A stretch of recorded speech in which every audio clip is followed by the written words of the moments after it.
साथियों, चिंता का विषय बड़ा गंभीर है। माहौल तो तनाव में है ही, लेकिन उसी के अंदर जैसे आग में घी डालने का काम आईएमएफ ने कर दिया है। आईएमएफ ने दिया है एक बहुत बड़ा लोन, एक बेल आउट पैकेज जारी कर दिया है पाकिस्तान के लिए, और ये कह करके कि भाई आप अपनी इकोनॉमी को ठीक करिए, आप अपने एनवायरमेंटल जो प्रोटेक्शन ले रहे हैं, जो एनवायरमेंट सस्टेनेबल डेवलपमेंट के लिए आप काम कर रहे हैं, आप उसके लिए काम करिए। लेकिन आप भी जानते हैं, और ये हर कोई वाकिफ है इस बात से, कि आखिर में उस पैसे का होने क्या वाला है। मुद्दा ये है कि आईएमएफ ने ऐसे मौके पे पैसे क्यों इसको ग्रांट किए, क्योंकि जब ये चीज प्रूव्ड है, हर जगह ये चीज स्थापित हो चुकी है कि पाकिस्तान क्रॉस बॉर्डर टेररिज्म में स्पेशली जो इंडियन जो हमारा सब कॉन्टिनेंट है उसमें अनस्टेबिलिटी क्रिएट करने की सबसे ज्यादा कोशिश ये करता है। तो बहुत सारे मुद्दे हैं। इस बात को लेकर के भारत सरकार ने आईएमएफ से आपत्ति भी दर्ज कराई, लेकिन मसला हमारे पक्ष में नहीं रहा। आईएमएफ ने हमारी आपत्ति को दरकिनार किया और एक बहुत बड़ी मात्रा में, लगभग आप देखिए 2.4 अरब डॉलर का लोन सैंक्शन कर दिया पाकिस्तान के खाते में। और आधार क्या दिया गया कि आप इकोनॉमिक जो रिफॉर्म्स कर रहे हैं, इकोनॉमिक स्टेबिलिटी का काम कर रहे हैं, एनवायरमेंटल प्रोटेक्शन का काम कर रहे हैं, वो बहुत बेहतर है, बहुत अच्छा काम कर रहे हैं। तो दोस्तों, यहां पर हम दो तीन चीजों का एनालिसिस करने वाले हैं कि क्या ये इंफॉर्मेशन है, इसके पीछे के क्या इंप्लीकेशन होने वाले हैं, थोड़ा सा फैक्ट्स भी जानेंगे कि आखिर में किस बेसिस के ऊपर आईएमएफ काम करता है और इसका भारत पे मेनली क्या इंपैक्ट पड़ने वाला है।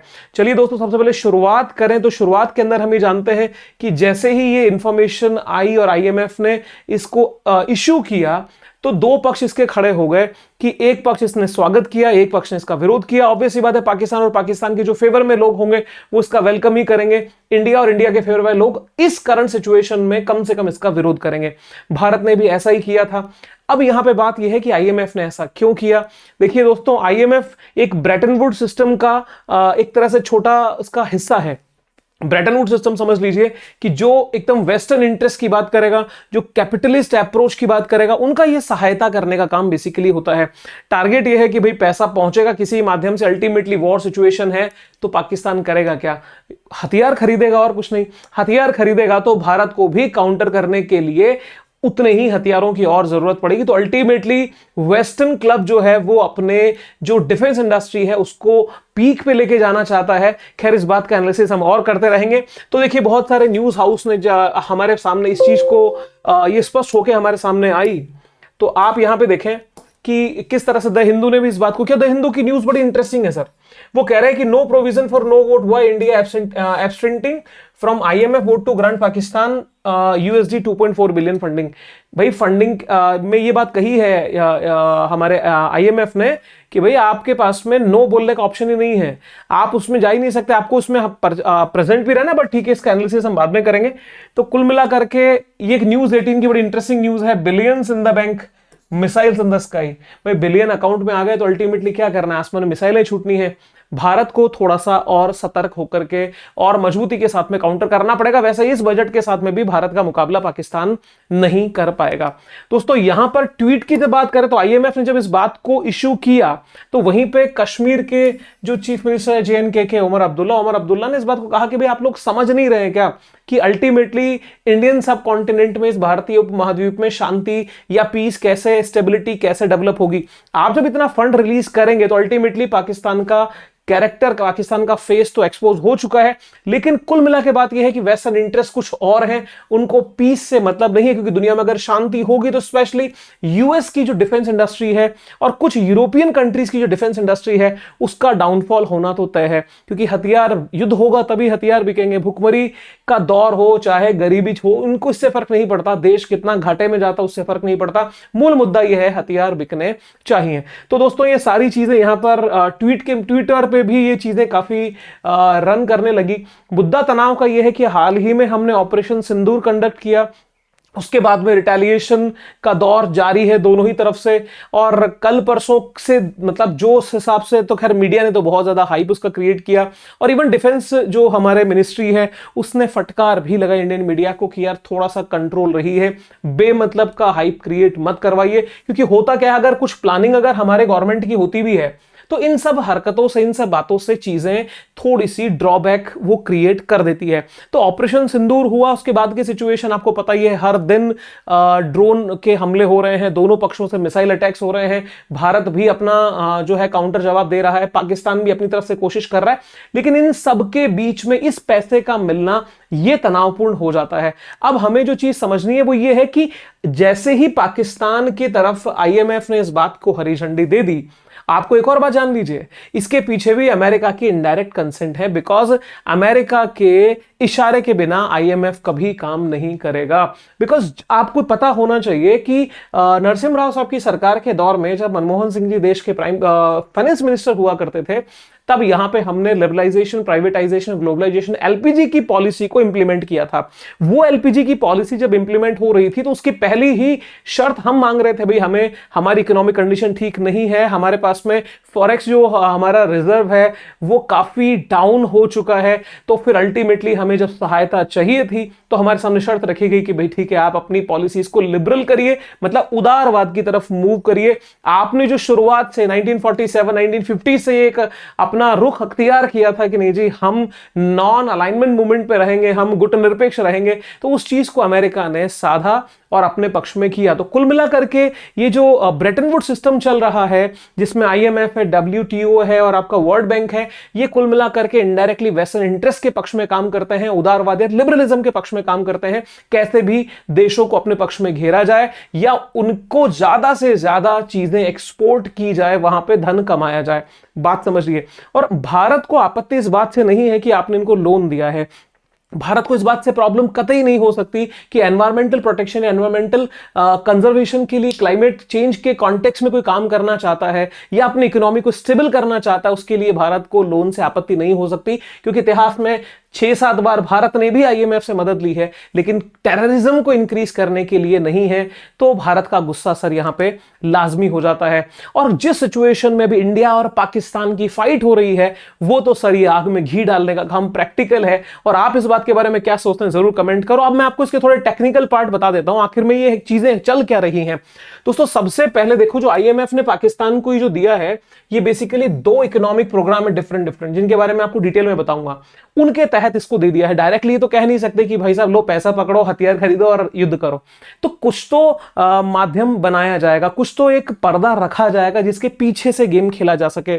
तो यहां पर क्या है, 2.4 अरब डॉलर यानी लगभग 20,000 करोड़ रुपए की सहायता मंजूर की गई है। और ये इस समय पे, इस कंडीशन में पाकिस्तान के लिए बहुत बहुत बड़ी बात है, बिकॉज वहां की इकोनॉमी पूरी कोलैप्स कर चुकी है, फॉरेक्स रिजर्व बहुत लिमिटेड है, और उनकी कंडीशन में यह मिलना उनके लिए मतलब युद्ध के टेन्योर को थोड़ा बढ़ा देगा। बट अल्टीमेट ऑब्जेक्ट तो हथियार बेचने का है, इस बात को आप जाने रहिएगा।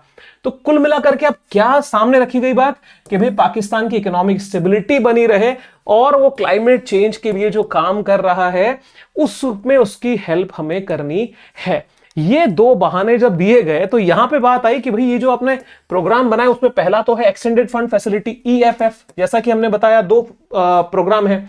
तो पहला जो फंड दिया गया है दोस्तों, क्योंकि टेक्निकल पार्ट आप समझिए, क्योंकि टेक्निकल पार्ट जानेंगे तो आपके नॉलेज में तो ग्रोथ होनी है, एग्जाम पॉइंट ऑफ व्यू से भी इंपॉर्टेंट चीजें हो जाती हैं। इसके तहत, ईएफएफ के तहत लगभग 8,300 करोड़ यानी 1 अरब डॉलर तो ये दिया गया है। ठीक है, अब ये जो 1 अरब डॉलर दिया गया है, इसको कहा कि भाई आप क्या करोगे, आप अपनी इकोनॉमी को मेंटेन रखो, आप महंगाई पे कंट्रोल रखो, आप फिस्कल डेफिसिट को कंट्रोल करो, तो कुल मिलाकर के इकोनॉमी मेंटेन रहे, मजबूत रहे, और आपका जो फॉरेक्स रिजर्व है वो आपका ठीक ठाक मेंटेन होता रहे। अब यहां पे बात ये आती है कि ये पैसा दिया गया है तो ये खैरात है, मतलब ये अनुदान है, ये ग्रांट है या ये लोन है, इसके ऊपर भी मैं बात करूंगा। असल में पाकिस्तान जितना खुश हो रहा है उतना पाकिस्तान के लिए खुशी की बात ये नहीं है। भारत के लिए चिंता जरूर है, लेकिन पाकिस्तान की ये एक जो बहुत ही तात्कालिक खुशी के पल हैं, कुछ है ना 2 पल की जिंदगानी, और फिर इसके साथ में तो इसकी पूरा मटिया मेटी हो जाएगा, क्योंकि इतने ज्यादा लोन इस पे हो जाएंगे, अल्टीमेटली इसको चुकाना पड़ेगा। क्या प्रोसेस है, बात करते हैं। दूसरी चीज दोस्तों, इसमें क्या है, टोटल जो ये आपका ईएफएफ है, एक्सटेंडेड फंड फैसिलिटी है, इसमें आईएमएफ ने पहले से ही 7 अरब डॉलर इसको देने का इसके अंदर प्रोविजन तय किया है कि भाई हम आपको टुकड़ों टुकड़ों में करके 7 अरब डॉलर देंगे। तो 7 अरब डॉलर की इसके अंदर ये इसकी दूसरी खेप है। पहली बात, ये ईएफएफ प्रोग्राम कब शुरू होता है? सितंबर 2024 में। सबसे पहले ही चरण में इसको $1 अरब तो दे दिया गया। अब दूसरी बात यहां पे दूसरी किस्त जो दी जा रही है अब, तो फिर 1 अरब की दूसरी, तो टोटल लगभग 2.1 अरब राशि डॉलर पाकिस्तान को मिल चुका है। मतलब एक्सटेंडेड फंड फैसिलिटी सितंबर 2024 में शुरू होती है। इसमें $7 अरब इसकी इकोनॉमिक स्टेबिलिटी को, इकोनॉमिक रिकंस्ट्रक्शन के लिए, फॉरेक्स रिजर्व को मेंटेन करने के लिए दिया जा रहा है। उसमें से पहली किस्त जो है वो $1 अरब की मिल चुकी है और 1.1 अरब या 1.2 अरब डॉलर इस कॉन्टेक्स्ट में और दे दिया गया, तो लगभग $2 अरब की इसको प्राप्त हो चुके हैं। तो सितंबर कोई बहुत दूर नहीं है, पीछे नहीं गया है। सितंबर 24 का तो परिणाम हमने देख ही लिया कि हमारे को क्या ये दिन दिखाया है पाकिस्तान ने। इस पैसे का उपयोग भी ये इसी कॉन्टेक्स्ट में करेगा। खैर, टेक्निकल पॉइंट आपको पता इसमें होना चाहिए। दूसरी चीज होती है sir, resilience and sustainable facility. ये एनवायरमेंट के कॉन्टेक्स्ट में RSF दिया जाता है। तो RSF के तहत यहां पे बात हुई कि भैया $1.4 अरब इसके तहत दिया जाएगा। ऑब्जेक्ट है क्लाइमेट चेंज और नेचुरल जो आपकी डिजास्टर्स होते हैं, हैजार्ड्स होते हैं, उनको मिटिगेट करने के लिए। और दोस्तों, ये जो राशि है ये 28 महीनों में चरणबद्ध तरीके से जारी होगी। मतलब ये जो अमाउंट है ये वन टाइम में रिलीज नहीं होगा। आप इस टोटल अमाउंट की $1.4 अरब या लगभग 11,600 करोड़ को 28 महीनों तक टुकड़े टुकड़ों में लगभग 2-2.25 साल में इसको पैसा मिलेगा। खैर, ये पैसा कोई बहुत ज्यादा अमाउंट नहीं बनाएगा, लेकिन ये जो ईएफएफ के तहत इसको लगभग $1 अरब सीधा सीधा दिया गया है, ये तनाव का कारण है। तो ईएफएफ और आपका आरएसएफ, ये दोनों आपके टेक्निकल पॉइंट क्लियर होने चाहिए। अब बात यह है कि भारत ने आपत्ति क्यों की? भारत ने कहा कि भाई साहब सुनिए, ये करेगा कि अल्टीमेटली कश्मीर में भारत के खिलाफ ये प्रोपेगेंडा क्रिएट करेगा, वे क्रॉस बॉर्डर टेररिज्म को डेवलप करेगा। ये इसका जो एक अभी जिसको मित्र बन के जो बहुत ज्यादा हाईलाइट होने की कोशिश कर रहा है, उसको लगता है मैं फिर से इस ऑटोमन एम्पायर का मैं खलीफा बन जाऊंगा। टर्की के ख्याल कुछ और हैं और यूरोप इससे वैसे परेशान है और टर्की की कोई बहुत अच्छी कंडीशन नहीं है, बट टर्की को लगता है यार हम कुछ इसमें बेहतर इसको सहायता करके हम राजा हो जाएं।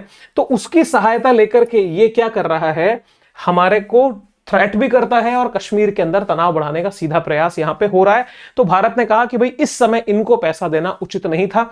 पर दुखद बात यह है कि आईएमएफ ने भारत की आपत्तियों को खारिज कर सहायता मंजूर की। अब यहां पे बात यह समझिए, आईएमएफ मुखौटा है। आईएमएफ के पीछे जो पावर काम कर रही है वो यूएसए है। मोदी जी ने कहा था ना, इन माई फ्रेंड इंडियाज फ्रेंड, और फिर वो आगे बोला, वो तो आपको पता ही है। तो ये my friend India's friend basically इनका लालच सीधा सीधा ये है, जैसा हम बोलते हैं ना कि बाप बड़ा ना भैया सबसे बड़ा रुपया। तो अमेरिका की पॉलिसी या वेस्टर्न इंटरेस्ट सीधे सीधे इसी बात पे बेस होते हैं कि भाई कैसे भी करके हमारी इंडस्ट्रीज चलनी चाहिए, क्योंकि उसी के प्रिकॉशन को देखते हुए अभी आप देखिए कुछ दिन पहले टैरिफ वॉर चलाया। क्यों? क्योंकि अपने पैसे को बचाना, दूसरे के पैसे को लूट लेना। इनको क्या चाहिए? इनको ऑयल चाहिए। ऑयल के लिए इन्होंने ईरान को लगभग खत्म कर दिया, इन्होंने इराक को खत्म किया, इन्होंने वेनेजुएला के साथ में तनाव क्रिएट कर लिया। ये पूरी कोशिश होती है हर तरह से इकोनॉमी को कंट्रोल करने की। तो जो पीछे है, जिसके हाथ से कठपुतली नाच रही है, वही अमेरिका है। इसलिए अमेरिका के इंटरेस्ट कभी भी इकोनॉमी में कॉम्प्रोमाइज ये नहीं करेगा। इस बात को भारत को समझना होगा। दूसरी चीज मेरे दोस्तों ये आती है कि पाकिस्तान के लिए आखिर में इसका क्या मतलब है। बात तो ये कही गई कि साहब इकोनॉमिकली आप बेटरमेंट के लिए इसको पैसा मिलेगा, ये अपनी इकोनॉमी को स्टेबल करेगा। रीजन क्या है? क्योंकि वहां पे पॉलिटिकल अनस्टेबिलिटी बहुत खतरनाक है। रीजन है, एक तरफ तो आर्मी खड़ी हो जाती है, दूसरी तरफ आईएसआई आती है, तीसरी तरफ आपकी गवर्नमेंट है और चौथी तरफ आपका जुडिशरी है। तो यहां पर इसकी सबसे बुरी कमजोर स्थिति होती है। सबसे पावरफुल पोजीशन में दोनों रहते हैं, तो सेंटर ऑफ पावर कभी प्रॉपर तरीके से डेवलप हो ही नहीं पाया। यानी जिसको हम कह सकते हैं कि लोकतंत्र या डेमोक्रेसी का प्रॉपर डेवलपमेंट पाकिस्तान ने सिंस 1947 आज तक नहीं देखा है। तो वहां पे कभी सैन्य तानाशाही यानी जो मिलिट्री डिक्टेटरशिप है वो खड़ी होती है, कभी वहां पे प्राइम मिनिस्टर या फिर वो वहां की पार्लियामेंट पावर में आती है, तो वहां पे आपने सुना है वहां पे प्राइम मिनिस्टर की हत्या हो जाती है। करंट जो पीटीआई वाले यानी जो पाकिस्तान तहरीक इंसाफ पार्टी के अध्यक्ष और पूर्व प्रधानमंत्री इमरान खान जेल में बंद हैं। तो वहां की कंडीशन आप ये देखो कि आज हिंदुस्तान में पक्ष विपक्ष में हजार मतांतर होंगे, लेकिन इस मुद्दे के ऊपर सब एक हैं। पाकिस्तान में ऐसा नहीं है। तो पाकिस्तान के लिए सबसे बड़ी बात तो यही है कि भीतरघात पाकिस्तान में होगा और घाटा उसको होना है। लेकिन कुल मिलाकर के उनकी चुनौतियां, वैश्विक आर्थिक अनिश्चितता, घरेलू कमजोरियां, बढ़ते भू राजनीतिक तनाव पाकिस्तान की आर्थिक स्थिरता के जोखिम बने हुए हैं। और ये पैसा वो उस आईएमएफ को लगता है, जैसा कि झूठ बोला जा रहा है कि भाई ये पैसा इसमें काम में ये लेगा। अब दोस्तों कंक्लूजन तो बहुत सिंपल है कि कुल मिलाकर के महत्वपूर्ण तो है, लेकिन ये सीधी बात अश्योर होनी चाहिए कि ये पैसा गलत तरीके से यूज ना हो। अब बात आती है कि भाई ये जो पैसा आपको मिल रहा है ये क्या आपको लौटाना पड़ेगा? 100% लौटाना पड़ेगा। ये पैसा आपको एज ए ग्रांट नहीं मिल रहा है, ये पैसा एज ए लोन मिल रहा है, तो ये पैसा चुकाना पड़ेगा। बिकॉज ये आईएमएफ अनुदान नहीं देता, ऋण देता है, एक तय समय होता है, ब्याज दर होती है, इस पे इसको चुकाना ही होगा। अब बात करेंगे कुछ और मुद्दों की कि भाई आखिर में कितना समय है, कितनी ब्याज दर है, जानो तो फिर पूरा जान लो। तो सबसे पहली बात, जो हमारी ईएफएफ यानी एक्सटेंडेड फंड फैसिलिटी है, इसके तहत इसको $1 अरब मिला है। Point should be clear. अब इसको 4.5 से 10 साल तक की वापसी का टाइम पीरियड इनमें तय होता है और इंटरेस्ट रेट बहुत ही मिनिमम होती है, 2% से 3%। अब आप यूं समझ लीजिए कि इंडिया में सबसे सस्ते लोन अगर आप लेने जाएंगे तो वो आपको होम लोन के रूप में मिलता है, उसकी करंट रेट अप्रॉक्स 8% के प्लस है। ठीक है, आज की डेट की बात हो रही है, कभी ये 6.5-7% भी हुआ, लेकिन 8% पे आपको ये मिनिमम लोन मिलता है। पर्सनल लोन अगर आप लेने जाएंगे, आपकी क्रेडिट स्कोर बहुत अच्छा है, तो आपको 11% के आसपास में पर्सनल लोन मिल रहा है। अब आप देखिए 2 से 3% में इतना बड़ा रकम इनको दे दी गई है। सबसे बड़ी बात, ये कार्यक्रम जब आपका समाप्त हो जाए उसके 3 से 4 साल बाद आपका भुगतान शुरू करना होता है। लेकिन as far as the SRF यानी रेजिलियंस एंड सस्टेनेबल फैसिलिटी जो एनवायरमेंट के लिए मिला 1.4 अरब, इसका ड्यूरेशन 10 से 20 साल है। ठीक है, और न के बराबर इंटरेस्ट रेट है, अप्रॉक्स 1%। कंसेशनल भाई ठीक है, एनवायरमेंट के लिए काम कर रहे हैं, अच्छा है, तो ये पैसा दिया गया है। ये तो ना के बराबर ब्याज है, 5 साल तक तो छूट होती है, फिर धीरे धीरे इसको चुकाना शुरू करना होता है। तो दोनों का एक फॉर्मेट आपको समझ में आ गया। तो जहां तक ये बात आ रही है भाई चुकाना होगा, देखो मूलधन तो चुकाना ही है, ब्याज न के बराबर है, जिसका कोई विशेष प्रभाव इतने बड़े देश की अर्थव्यवस्था पे नहीं पड़ता है। अब बात कुछ और जरूरी बातें, सबसे बड़ी बात है आरएसएफ जो होता है इसकी थोड़ी शर्तें नरम होती हैं, ये आपको पता ही है। भुगतान किस्तों में करना होगा, जैसे हम लोन की ईएमआई चुकाते हैं इस तरह से ये ऋण जाएगा। पाकिस्तान अगर मान लीजिए सही समय पे भुगतान नहीं करे तो क्या होगा, हमारे साथ क्या होता है, हमारा क्रेडिट स्कोर नीचे गिरता है, हमारे रेट की, हम अगली बार जब लोन लेने जाएंगे तो प्रॉब्लम आती है, हमारी लोन की रेट बढ़ जाती है और हमें प्रॉब्लम्स क्रिएट होती हैं। तो क्रेडिट रेटिंग जो है वो घट सकती है, इसलिए पाकिस्तान को लोन देना होगा, वापस रिटर्न करना होगा और अगली बार आपको लोन मिलना मुश्किल हो जाएगा और आर्थिक सुधार लागू करने का दबाव आईएमएफ आप पे बना सकता है। ये चीजें टेक्निकल पॉइंट्स हैं, इनका कोई विशेष बात यहां पे नहीं है। अगर नहीं चुका है तो क्या होगा, नहीं अगर चुका पाया पाकिस्तान तो डिफॉल्टर कंट्री डिक्लेयर हो जाएगा। ठीक है सर, आईएमएफ आगे पैसा नहीं देगा और जो वर्ल्ड बैंक वगैरह ये भी इससे संबंध खत्म कर लेंगे। तो कुल मिलाकर के ये 2.4 अरब मिला, इसका ये कंस्ट्रक्टिव यूज करे तो बहुत अच्छा। लेकिन वो होता ना कि पूत के पैर पालने नजर आते हैं, ऐसा कुछ कहावत है। ठीक है, तो आगे क्या करने वाला है घर का बच्चा, वो घर वाले बहुत अच्छे समझते हैं। तो भारत से ही अलग होके गया है, तो भारत को बेहतर पता है कि इसका कैरेक्टर क्या है और ये क्या काम कर सकता है। पाकिस्तान की हिस्ट्री जो है लोन लेने की वो कोई बहुत अच्छी नहीं रही है। आईएमएफ से 24 बार ये लोन ले चुका है, भारत ने 6 से 7 बार लिया है। पाकिस्तान 24 बार ये लोन ले चुका है और किसी भी देश के लिए ये मैक्सिमम नंबर में से इट इज वन ऑफ। आपको पता है लोन लेने वालों में पाकिस्तान का नंबर 5वां है, 5th नंबर पे पाकिस्तान स्टैंड करता है आईएमएफ के लोन लेने वालों में से। ठीक है, बहुत बार लोन इसने लिया है। कुल मिला के 2019 में 6 बिलियन का, 2023 में 3 बिलियन का, 2024 में 7 बिलियन का नया ईएफएफ लेकर के आ गया। पहले 6 बिलियन का एक एक्सटेंडेड ईएफएफ ऑलरेडी ले चुका था, स्टैंड बाय अरेंजमेंट ये लिया है और इसी से पाकिस्तान ने डिफॉल्ट होने से बचाव किया था। पाकिस्तान 2023 के आसपास इसका फॉरेक्स रिजर्व बिल्कुल घट गया था, तो खुद को बचाने के लिए पाकिस्तान ने एक एक्सटेंडेड स्टैंड बाय अरेंजमेंट इसने किए थे, जिससे इसने पैसा चुकाया था। तो उधार कोई बहुत अच्छा नहीं होता है, लेकिन पता नहीं इनको किसने वो चार्वाक की थ्योरी समझा दी, यातम जीवित सुखम जीवित ऋणम कृत्वा घृतम पीबेत। तो भाई जब तक जियो सुख से जियो, उधार करो और घी पियो, ये वही काम है। अल्टीमेटली बर्बाद तो होगा, लेकिन टेम्परेरीली भारत को इससे घाटा हो सकता है। अब यहां पे आप देखा जाए तो पाकिस्तान ने पैसा अब तक लगभग चुकाया है, लेकिन कुछ कंडीशंस ऐसी आ गई थी कि इसने इसको होल्ड भी कर दिया था, तो वहां पे इस पे पेनल्टीज भी इंपोज हो गई थी। पांचवा सबसे बड़ा है, ये आपको पता ही है। इसके साथ में ये तो मैं आपको चुकाने की प्रक्रिया ऑलरेडी बता ही चुका हूं। अब यहां पे अर्जेंटीना के बारे में भी जानो भाई, अगर वो पांचवा है तो सबसे पहला कौन है? अर्जेंटीना।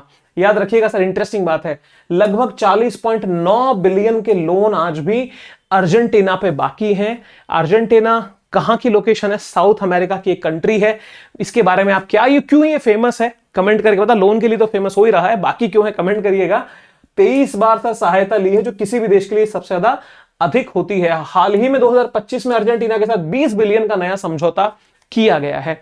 लिस्ट आपके सामने है मेरे दोस्तों। अर्जेंटीना नंबर 1 पे है, यूक्रेन 2 पे है, इजिप्ट 3 पे है, इक्वाडोर 4th पे है, पाकिस्तान 5 पे है। यहां पर एक विशेष बात गौर फरमाइएगा जो मैं बोलने जा रहा हूं, वो ये है कि अर्जेंटीना के अलावा आप यूक्रेन देखो। यूक्रेन को युद्ध में प्रमोट करने वाला, मोटिवेट करने वाला कंट्री कौन है? ये अमेरिका और अमेरिका के साथी देश हैं। इजिप्ट के अंदर सबसे पहले वहां पे कर्नल गद्दाफी, जो खुद को एक तरह से वो डेवलप ही कर रहा था, वो इजिप्ट को भी डेवलप कर रहा था, साथ में एक अफ्रीका को एक नई लीडरशिप देने की कोशिश कर रहा था, जो अमेरिका को बर्दाश्त नहीं थी। इसको इसने यहां पे खत्म किया। पाकिस्तान के कॉन्टेक्स्ट में तो आप समझ ही रहे हैं, अफगानिस्तान का आपको पता ही है। तो ये अर्जेंटीना, ये याद रखिएगा किस लेवल पे इन पे कितने लोन बाकी हैं। अब भारत के बारे में अगर आईएमएफ से रिलेशन की बात हो तो मेरे दोस्तों 27 दिसंबर 1945 को आईएमएफ का मेंबर भारत बना था, और बहुत ही मजबूत मेंबर, फाउंडिंग मेंबर्स में से हम एक रहे हैं। ऋण कार्यक्रम में अब तक हमने 7 बार ऋण लिया है मेरे दोस्तों, और पिछले कई वर्षों से हमने लोन नहीं लिया। इसका मतलब हम अच्छा कमाते हैं, हम एक बढ़िया लोग हैं, ज्यादा उधार हमारे पे नहीं है। लेकिन यहां पे एक चिंता की बात मेरे दोस्तों क्या आती है, इसको बहुत गौर करके समझना होगा, क्योंकि जब ये वॉर सिचुएशन में इंडिया गुजर रहा है तो ये ज्यादा चिंता का विषय हो जाता है कि हमारी 205 लाख करोड़ का हमारा लोन जो है वो पहुंच गया है मेरे दोस्तों। ये लगभग हमारी जीडीपी का 80% है।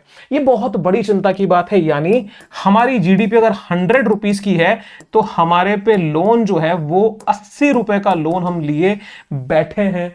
मतलब कितनी बड़ी चिंता का विषय है, तो इसको जरूर ध्यान रखना। और दूसरी कंडीशन जो ये क्रिएट हो चुकी है, अगर इंडिया प्रॉपर ऑफिशियल वॉर में इन्वॉल्व हो जाता है तो ये और बढ़ेगा घटेगा नहीं, इकोनॉमी पे काफी खतरा आएगा।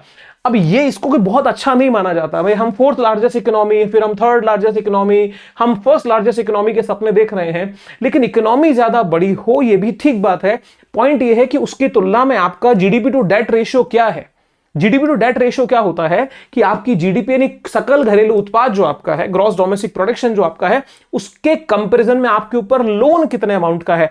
मैं मान लीजिए अगर 1000 रुपए मेरी इनकम है और अगर मैं 800 रुपए मेरे माथे पे उधार है, तो सर फिर क्या कमाया और क्या खाया। तो कुल मिलाकर के ये भारत के लिए चिंता का विषय, इसको भादो कम करना पड़ेगा। टारगेट हमने लिया है कि भाई हम 2031 तक ये डेट टू जीडीपी रेशियो जो है इसको 50% के आसपास लेकर के आ जाएंगे। ठीक है, मतलब कमाई का आधे बराबर लोन, तो ठीक है, ये बैलेंस और ये मैनेज हो पाएगा। तो दोस्तों उम्मीद है ये सेशन ने आपको काफी हद तक क्लियरिटी दी होगी। अब बात आती है कि भाई किस तरह से बाकी चीजें और यहां चल रही हैं, क्या कंडीशन क्रिएट होगी नहीं होगी।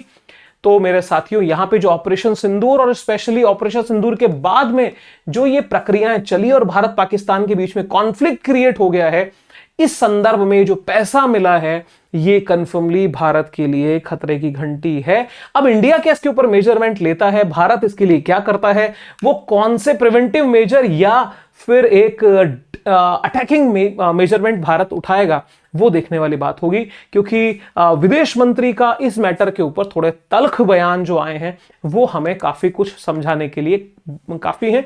और दूसरी बात, भारत और पाकिस्तान के रिलेशन अभी तक के सबसे जो निकट जो समय रहा है 20-25 साल, उसमें लगभग सबसे निचले स्तर के ऊपर हमारे संबंध आ चुके हैं। तो बहुत ज्यादा बढ़ने की उम्मीद यहां पे है नहीं। ऑपरेशन सिंदूर हमने चलाया है, सिंदूर कंटिन्यू है। अब इसी कॉन्टेक्स्ट में बढ़ते हुए चीजें किस दिशा में जाएंगी आगे, और जो भी इंपॉर्टेंट होगा मैं आपको वीडियो बना करके बताऊंगा। उम्मीद करता हूं चीजें समझ में आ गई होंगी। डिटेल में कवरेज किया है इसलिए थोड़ा वीडियो बड़ा हो गया, उसके लिए माफी चाहता हूं। वीडियो कैसा लगा और आपकी क्या राय है, कमेंट बॉक्स ओपन है, प्लीज बताइएगा, मुझे आपके कमेंट का वेट रहेगा। Wish you very happy learning, bye bye, thank you so much. फिर मिलेंगे किसी नेक्स्ट वीडियो में, थैंक यू।